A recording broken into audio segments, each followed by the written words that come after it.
Boa noite, graça e paz. Hoje, 18 de agosto de 2020, terceiro dia da semana, 20 horas e 30 minutos, aqui onde eu estou. Então hoje eu vou falar a respeito das tentações, ainda as tentações, né? Desta feita, as tentações de Joabe. Esse personagem chamado Joabe, que é um personagem importante do Antigo Testamento. Então vamos ver, ainda dentro dessa linha de tentação, vamos ver as tentações de Joabe, as que ele conseguiu vencer e as que ele caiu. Segundo livro de Samuel, capítulo 12, verso 26, diz o seguinte: Ora, pelejou Joabe contra Rabá dos filhos de Amon e tomou a cidade real. Então mandou mensageiros a Davi e disse: Pelejei contra Rabá e também tomei a cidade das águas. Ajunta agora o restante do povo, cerca a cidade e toma, para que, tomando eu a cidade, não se aclame sobre ela o meu nome. Então ajuntou Davi todo o povo e marchou para Rabá. Pelejou contra ela e a tomou. E tirou a coroa da cabeça do seu rei, cujo peso era de 1 talento de ouro, e havia nela pedras preciosas. Foi posta sobre a cabeça de Davi, e da cidade levou muito grande despojo. E trazendo o povo que havia nela, o pôs às serras, às talhadeiras de ferro e aos machados de ferro, e os fez passar por forno de tijolos. Assim fez a todas as cidades dos filhos de Amon. E voltou Davi e todo o povo para Jerusalém. Então quero ressaltar aqui a nobreza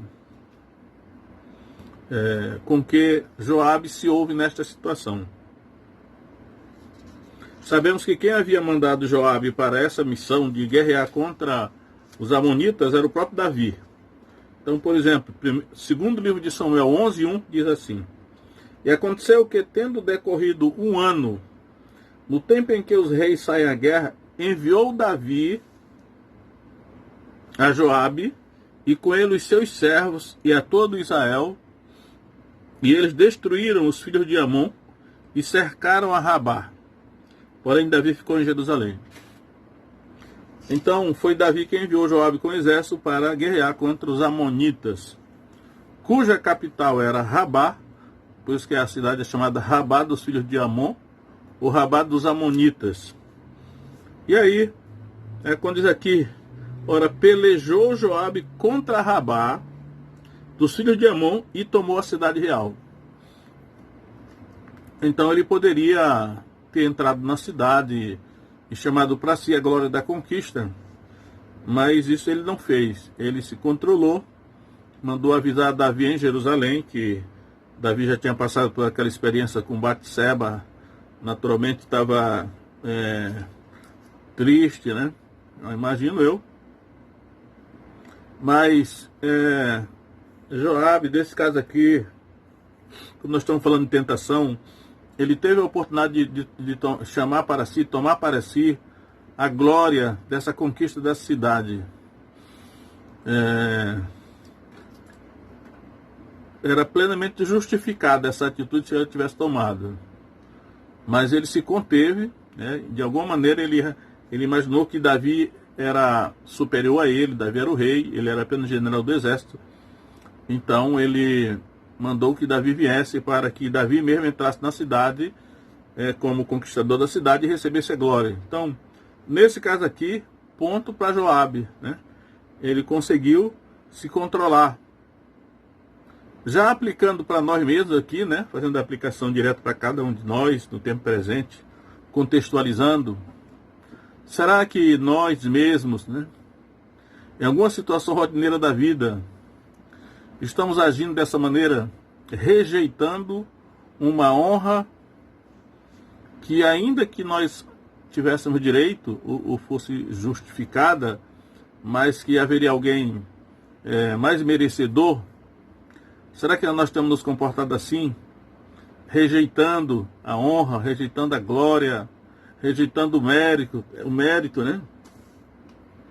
E entregando para outra pessoa, será que nós temos feito dessa maneira?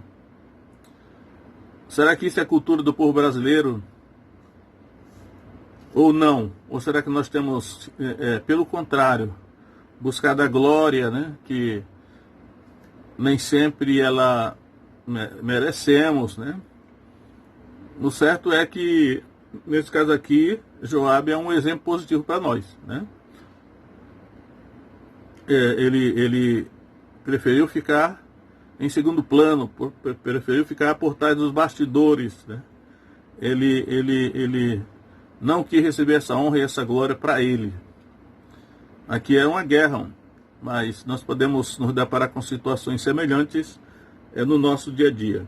Tem algumas coisas interessantes aqui, que talvez não venha ao caso, mas uma das coisas que é interessante aqui no texto, eu acredito que a exposição da Escritura sempre é benéfica, né? Toda a Escritura é útil, né? É inspirada por Deus. Mas quando Davi chegou lá, que ele tirou a cabeça do seu rei, a coroa da cabeça do rei, né? Ele tirou a coroa da cabeça do seu rei. A coroa pesava 35 quilos, que é um talento de ouro. Né? 35 quilos. Eu fiquei imaginando o peso dessa coroa, né? Uma coroa que pesa 35 quilos. Será que essa coroa era de uma pessoa normal ou será que era um gigante? Era um gigante, um Refaim, que era o rei da cidade. Lembrando aqui que essa cidade chama-se Rabá, dos filhos de Amon.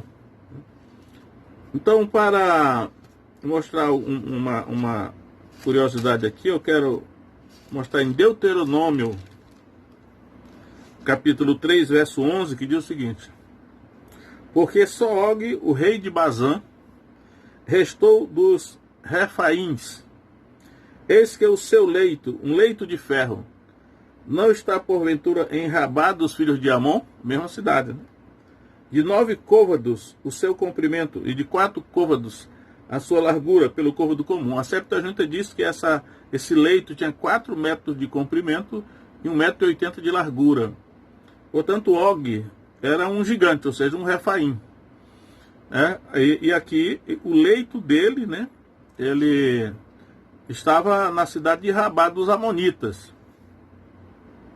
Mas só que a informação que Deuteronômio 3:11 traz é porque só Og, rei de Bazã, restou dos Refaíns, ou dos gigantes.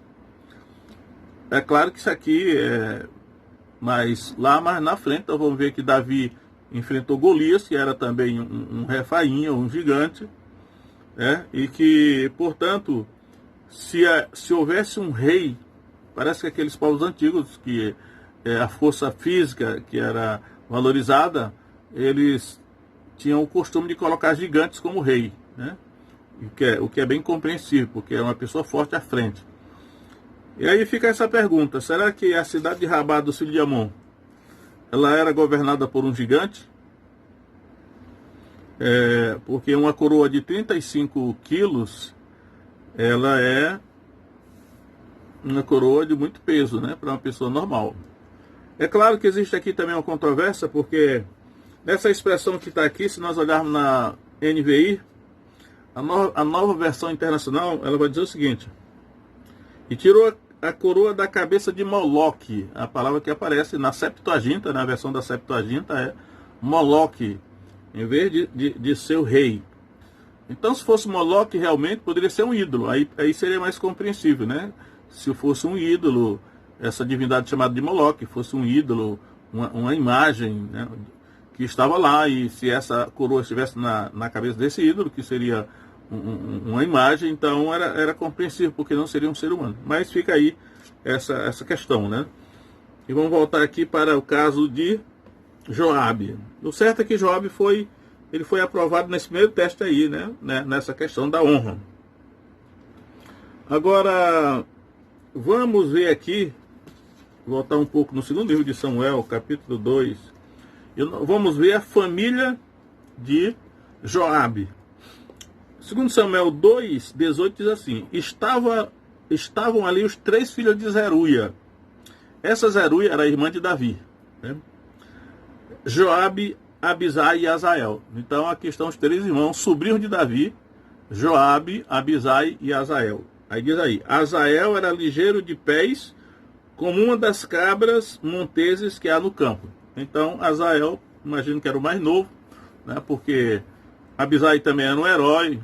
Joabe é um dos homens mais, vamos dizer assim, capacitados do Antigo Testamento. Mas por causa de algumas atitudes erradas que ele tomou, ele não foi tão honrado assim, né? Então, eu vou resumir dizendo o seguinte: nessa guerra que se travou aqui, Abner, filho de Ner, que era comandante do exército de Israel, mata nessa guerra Azael, que era irmão do Joabe, que Joabe era o comandante do exército de Judá, no caso de Davi, né? Do homem de Davi. Então, vou só um versículo que resume isso aqui. Segundo Samuel 2, 23, diz assim: Abner ainda tentou evitar matar Azael, né? Mas o Azael insistiu em lutar com ele. Naturalmente, Abner estava com medo de Joabe, porque sabia que Joabe era muito valente, né? Aí diz aqui, segundo Samuel 2, 23, porém, não querendo ele se desviar, Abner o feriu com a ponta da lança pela 5ª costela, e a lança lhe saiu por detrás. Caiu ali e morreu, naquele mesmo lugar. E sucedeu que todos que chegavam ao lugar onde Azael caiu e morreu, paravam. Então, deixa aí registrado esse fato, que Abner, filho de Ner, comandante do exército de Israel, matou nessa batalha o irmão de Joabe, Azael, que certamente era o irmão mais novo.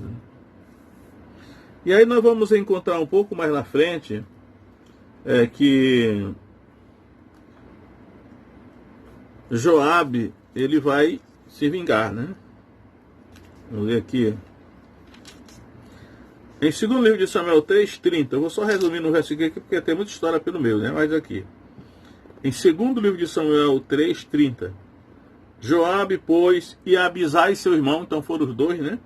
Mataram a Abner por ter morto a Azael, seu irmão, na peleja em Gibeão. Então, se a gente for ler o contexto todo mesmo, a gente vai ver que isso aqui foi uma atitude errada de Joabe, porque Abner foi visitar Davi, né, em paz, levou 20 homens junto com ele, Davi o recebeu, comeram juntos, Davi o despediu em paz, mas o Joabe, movido pelo desejo de vingança, quando soube disso, mandou chamar de volta Abner, e aí, covardemente, ele matou Abner, né, não no campo de batalha, não no cenário de guerra, mas ele matou Abner covardemente, né? E Joabe e Abisai, que era irmão dele, ajudou, né? Embora Abisai seja uma pessoa que, durante toda a sua trajetória na Bíblia, é uma pessoa de um caráter exemplar, mas nesse caso aqui, como envolveu a morte do irmão dele, naturalmente liderado pelo Joabe, ele participou, né? Então, aí eu quero dizer que as tentações de Joabe, ele caiu, né? Ele caiu nessa tentação. Estamos na questão da tentação. Eu não quero ser demagogo, né? E não quero ser hipócrita, porque é possível que muitos de nós aqui, se alguém matasse um irmão nosso, nós desejaríamos nos vingar, não sei quantos se controlariam, né? E foi o que Joabe fez. Todavia, isso não foi certo, né? Isso foi incorreto, porque ele agiu covardemente, né? E tomou essa vingança e matou Abner para vingar o irmão dele, né? Mas num cenário de paz, né? E isso foi negativo. Essa tentação aqui, o Abner caiu, né? Eu espero que nenhum de nós tenha seja submetido a um teste desse, né? Ver um irmão ser assassinado, ainda que seja na guerra, numa guerra, convencido, estava na guerra quando Abner matou Azael. Abner até tentou evitar lutar com Azael, mas Azael insistiu, né? Talvez o Azael estava tão ciente que iria ganhar, que insistiu, mas acabou morrendo. Então, nesse caso aqui, a tentação da vingança, foi essa tentação que Joabe caiu na tentação da vingança. E naturalmente nós podemos cair numa tentação, pelo menos enfrentar uma tentação semelhante. Vamos imaginar, não por alguém ter assassinado ou matado mesmo um irmão nosso, mas uma vingança por qualquer outro motivo, né? Há mil motivos porque nós podemos desejar nos vingar de alguém, né? E nós esquecemos daquele mandamento que tem lá em Romanos, né? Que diz assim: filhinhos, não vos vingueis a vós mesmos, mas dai lugar à ira de Deus, porque está escrito: minha vingança eu retribuirei, diz o Senhor. Portanto, se o teu inimigo tiver fome, dá-lhe de comer, se tiver sede, dá-lhe de beber, porque fazendo isto amontoarás brasas de fogo sobre a sua cabeça. Não te deixes vencer do mal, mas vence o mal com o bem. É claro que isso aqui é muito fácil de citar com palavras, né? Agora, cumprir isso aí provavelmente é um pouco mais difícil. O certo é que a tentação da vingança está aqui diante de nós, e nessa daqui o Joabe caiu. Vamos ver outra coisa aqui. Ele caiu nessa tentação aí, né? Aí as coisas vão passando um pouco mais, lá para frente, no segundo livro de Samuel, capítulo 19, quando está havendo aí numa guerra entre os homens de Davi e um outro rebelde lá do povo de Israel, Joabe, a gente veja como as coisas mudam, né? Joabe repreende severamente Davi. Aí é uma tentação, né? É outra tentação. Tipo assim, será que nós, vendo um chefe nosso, alguém que está acima de nós na hierarquia de autoridade, com alguma atitude talvez errada, será que nós teremos coragem de repreendê-lo? Bom, muita gente não teria. O certo é que Joabe, ele teve.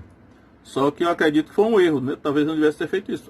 Se olhar por um determinado ângulo, pareceu até bonita a atitude de Joabe, mas em cima dos valores espirituais, parece-me que ele errou, né? Vamos ver aqui. Joabe repreende Davi. Diz assim: o Davi estava lá, quando ele soube da morte de Absalão, seu filho, ele ficou chorando lá, né? Absalão, meu filho, meu filho. Oh, Absalão, ele fez chorando. E o povo que voltou da guerra, tinha vencido a batalha, ficou envergonhado, porque Davi, em vez de se alegrar com o povo dele, que venceu a guerra, estava chorando pelo seu filho que foi assassinado na guerra, Absalão. Vamos ver qual foi a atitude de Joabe aqui.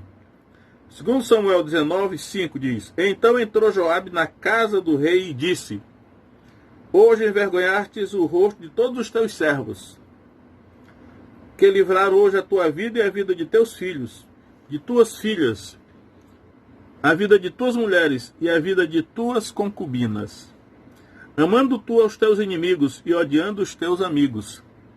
Porque hoje dás a entender que nada valem para contigo príncipes e servos. Porquanto entendo hoje que se Absalão vivesse e todos nós hoje fôssemos mortos, estarias bem contente. Levanta-te agora, sai e fala conforme o coração de teus servos. Porque pelo Senhor te juro que se não saíres, nem um só homem ficará contigo esta noite. E maior mal te será isto do que todo mal que tem vindo sobre ti, desde a tua mocidade até agora. Então essa foi a reprimenda, a repreensão, né, que Joabe deu em Davi. Ainda que se formos olhar por um ângulo assim meramente humano e psicológico, né, Davi estava precisando realmente de um choque de realidade. Mas a maneira como Joabe falou com o seu líder, né, com o superior dele, parece que não foi muito correto, né? Ou talvez ele se excedeu. Aí nós vemos aí que aquele Joabe, lá do passado, que chamou Davi para tomar conta, para entrar na cidade de Rabá e receber a glória da conquista, agora ele já tinha mudado muito, né? Ele estava nessa ousadia agora de repreender o chefe dele. Então nós temos que ter muito cuidado com esse negócio de repreender o chefe, né? Ou brigar para cima. Existe um jargão na vida de militar que é esse aí, né? Não é sábio brigar para cima, né? Brigar com o superior, porque sempre a corda vai quebrar do lado mais fraco, né? O certo é que Joabe fez isso aí. Eu acredito que foi uma tentação É possível que ele deveria realmente ter falado com Davi, mas talvez não desses termos. É possível que ele se excedeu, né? Naturalmente nós podemos questionar um chefe nosso, alguém que está mais com respeito, né? Sem desacatar. Isso aí parece que foi uma tentação que Joabe caiu. Mas Davi foi, né? Se levantou lá e tal. Mas por causa disso, Davi ficou ressentido. Naturalmente ficaria qualquer um, né? E aí quando Davi está tentando atrair para o lado dele o povo de Israel, que ele estava liderando Judá, porque o povo de Israel tinha se rebelado seguindo Absalão, né? Então Davi diz o seguinte, ele manda dizer o seguinte, 2 Samuel 19:13, e a Amasa direis, porventura não és tu, meu osso e a minha carne? Assim me faça Deus o que bem entender, se não fores chefe do arraial diante de mim para sempre, em lugar de Joabe. Então, Davi então agora está destituindo Joabe do comando do exército. Provavelmente guardou ressentimento contra Joabe pela reprimenda que Joabe deu nele. Aliás, Davi também deve ter sabido que quem matou Absalão, seu filho, foi realmente Joabe, porque Joabe atirou 3 dardos no coração de Absalão, e os seus escudeiros, que eram 10, terminaram de matar Absalão, filho de Davi. Então, naturalmente, Davi ficou guardando ressentimento contra Joabe e o destituiu do comando do exército e prometeu dar esse cargo para Amasa, filho de Jeter. Então, foi uma das consequências dessas atitudes de Joabe, caindo nessas tentações aí, né?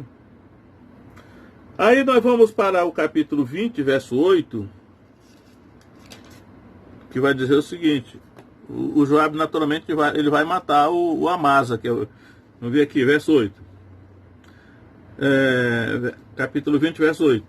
Chegando eles, pois, a pedra grande que está junto a Gibeão, Amasa veio diante deles, e estava Joabe vestido da sua roupa de guerra, e sobre ela um cinto, ao qual estava presa a espada nas suas costas, na sua bainha.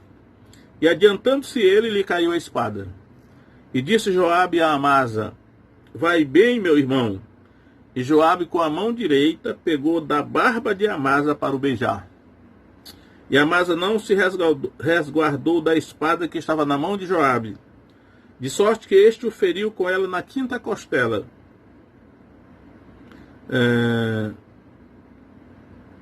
E lhe derramou por terra as entranhas. E não o feriu 2ª vez e morreu. Então Joabe e Abisai, seu irmão, foram atrás de Seba, filho de Bicri. Então, aqui tem mais uma atitude de Joabe. Sabendo que Davi o tinha restituído do comando do exército, tinha colocado no seu lugar Amasa, filho de Jeter. Agora Joabe, mais uma vez, friamente, né, fora do campo de batalha, ele assassina covardemente o Amasa, né, naturalmente para tomar o lugar dele de volta. Então foi aí mais uma tentação de fazer mais uma injustiça, que vai engrossando o caldo aí das tentações que o Joabe vai caindo, né? Parece que ele vai descendo cada vez mais. Aí vem, vai passando, né? Vai passando aqui os livros, vai passando aqui. Aí nós vamos para o primeiro livro de Reis, capítulo 1. Primeiro livro de Reis, capítulo 1. E aí nós vamos encontrar o Davi já velho, né? Já encanecido. E aí, um dos filhos de Davi, Adonias, se levanta para se rebelar para assumir o reino, né?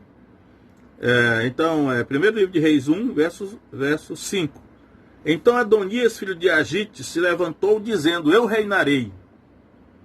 E preparou carros, cavaleiros e 50 homens que corressem diante dele. Para o verso 7 agora, veja só, verso 7. E tinha entendimento com Joabe, filho de Zeruia, e com Abiatar, o sacerdote, os quais o ajudavam seguindo Adonias. Então Joabe, que até então sempre fora leal, né, apesar de todas as suas atitudes, mas sempre ele foi leal a Davi, sempre ele reconheceu Davi como o homem que Deus escolheu para governar.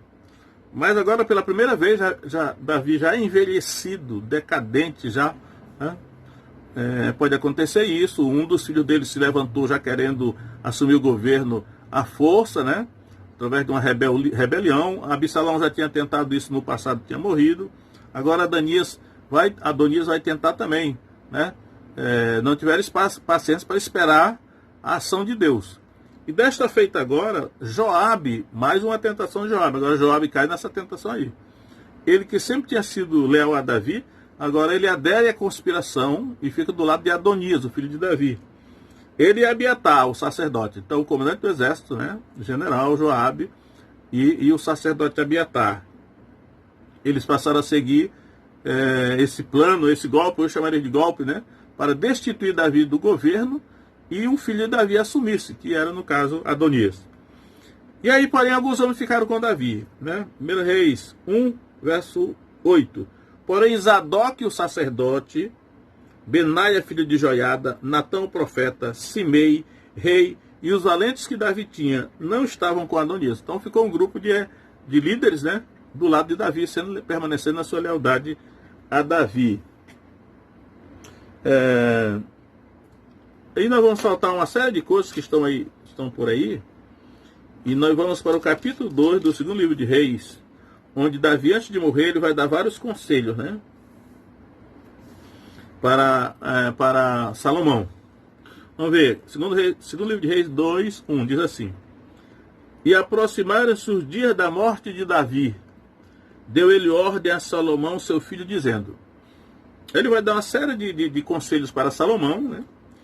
Aí quando chega no verso 5, primeiro livro de Reis 2, 5, diz assim: Também tu sabes o que me fez Joabe, filho de Zeruia, e o que fez aos dois chefes do exército de Israel, a Abiné, filho de Ner, e a Amasa, filho de Jeter, que está Jeter, né?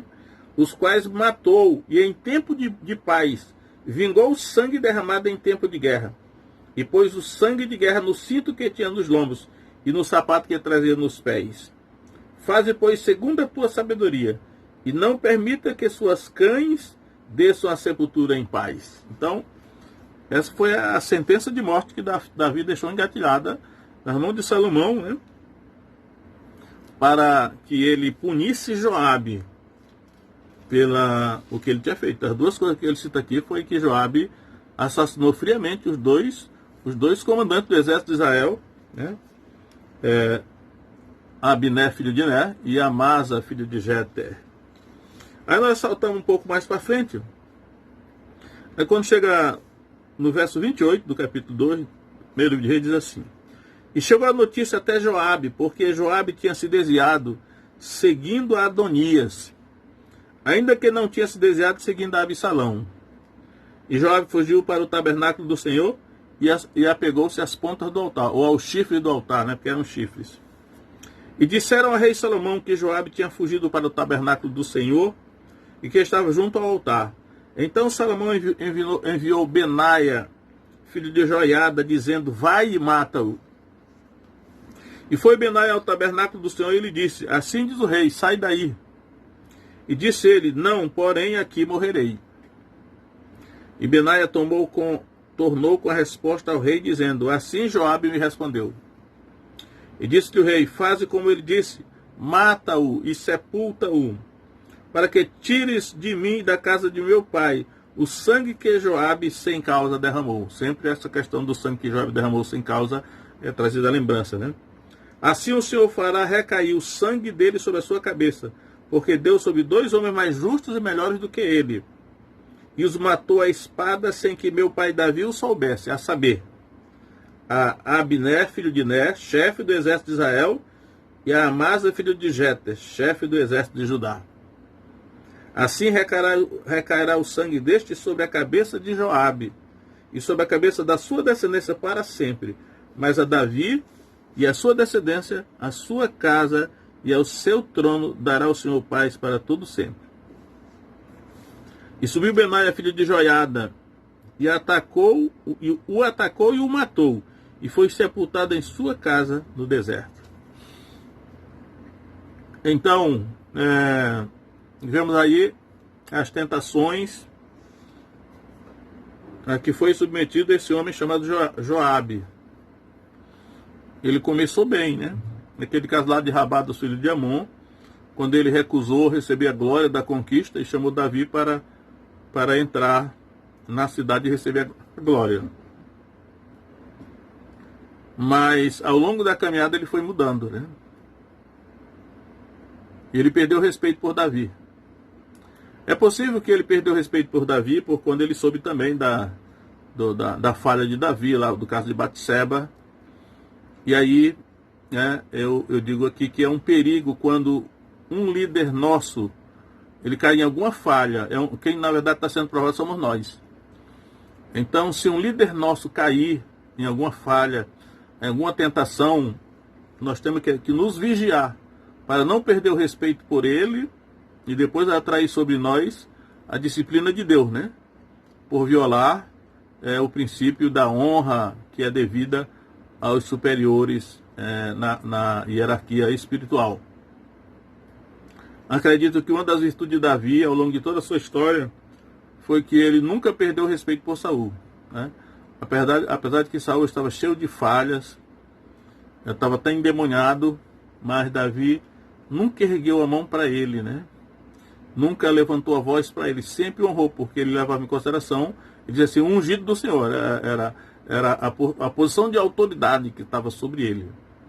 Então, quando um líder nosso falhar ou cair, nós não devemos nos aproveitar para insultá-lo, desonrá-lo, porque podemos atrair sobre nós a ira de Deus, né? Eu acredito que nessa tentação aí o Joabe caiu. Ele começou respeitando muito Davi, afinal ele era sobrinho de Davi. Então ele tinha dois motivos para respeitar Davi. Porque Davi era tio dele, né? Dentro da hierarquia familiar, Davi estava acima dele. E porque também Davi era o rei, né? Ainda que tenha falhado, né? Eu até me perguntei assim, quando Davi aceitou entrar na cidade de Rabá para receber a glória da conquista, será que Davi não errou? Afinal, já tinha acontecido, era recente o caso do combate Seba, né? Ele poderia ter usado a mesma medida que o Joabe usou. Ele poderia ter dito, não, eu não vou aceitar essa honra da conquista, eu não mereço. Eu vou mandar dizer para o Joabe o seguinte, Joabe, eu não vou não, aí você pode entrar na cidade e conquistar, você é que merece essa honra, eu vou me humilhar aqui diante de Deus, não vou aceitar essa honra não. Ele poderia ter feito isso. Pelo menos assim, a grosso modo, acho que poderia, né? Naturalmente, se formos olhar bem, tem outras implicações, porque ele era o rei, não sei, tendo aquela cultura, isso caberia. Mas o Novo Testamento diz assim, né? Humilhai-vos debaixo da potente mão de Deus, para que a seu tempo vos exalte. E aí vem o caso, né? Que o Adonias foi outro que era filho de Davi, não esperou o seu tempo. E aí palma para Salomão, porque Salomão era o outro jovem que era filho de Davi. Mas ele, em nenhum momento ele tentou, mesmo Davi já decadente, o seu pai decadente, na velhice, ele não tentou tomar o trono para ele. Ele ficou na dele, parado, esperando que Deus agisse. E Deus geralmente espera bastante, que é para nos testar mesmo. Então, Adonias caiu, né? Nós sabemos que Adonias foi morto, depois que Salomão mandou matar Adonias. E que o Salomão, que não fez nada para ganhar o reino, né? Ele ficou na dele esperando por Deus. Foi ele que foi elevado à posição de rei, depois de Davi. Então essas são as tentações que nós nos deparamos no dia a dia, na nossa vida. Como a Bíblia é a palavra de Deus, tudo aquilo que está na Escritura serve para nós, né? Com uma aplicação da sabedoria de Deus para a nossa vida, né? E aí vai acabar esbarrando naquela coisa, são as decisões que nós tomamos. Que se forem decisões certas, nós colheremos coisas boas, né? Se forem decisões erradas, a gente vai colher sofrimento mesmo. E aí as decisões são as tentações. Nós estamos diante de tentações e nós vamos ter que decidir se nós caímos nessa tentação ou se nós vencemos a tentação, né? Então, é mais aí uma reflexão sobre a vida de Joabe, que é uma vida muito rica. Eu tenho muitas outras coisas a dizer sobre Joabe ainda, talvez no outro dia eu vá dizer. Mas por hoje eu quero deixar essas questões da vida de Joabe, né? Um exemplo negativo de um homem altamente capacitado. Para mim, um dos maiores heróis do Antigo Testamento é Joabe. A capacidade dele é muito grande, né? Não chega nem para Abisai, seu irmão, é menor do que ele, mas mesmo assim Abisai é mais honrado do que ele. Então, que nós sigamos exemplos positivos, tanto da Bíblia como fora da Bíblia, né? Para que nós venhamos a colher coisas boas também. Que o Senhor então nos abençoe a cada um de nós, em nome de Jesus. Amém.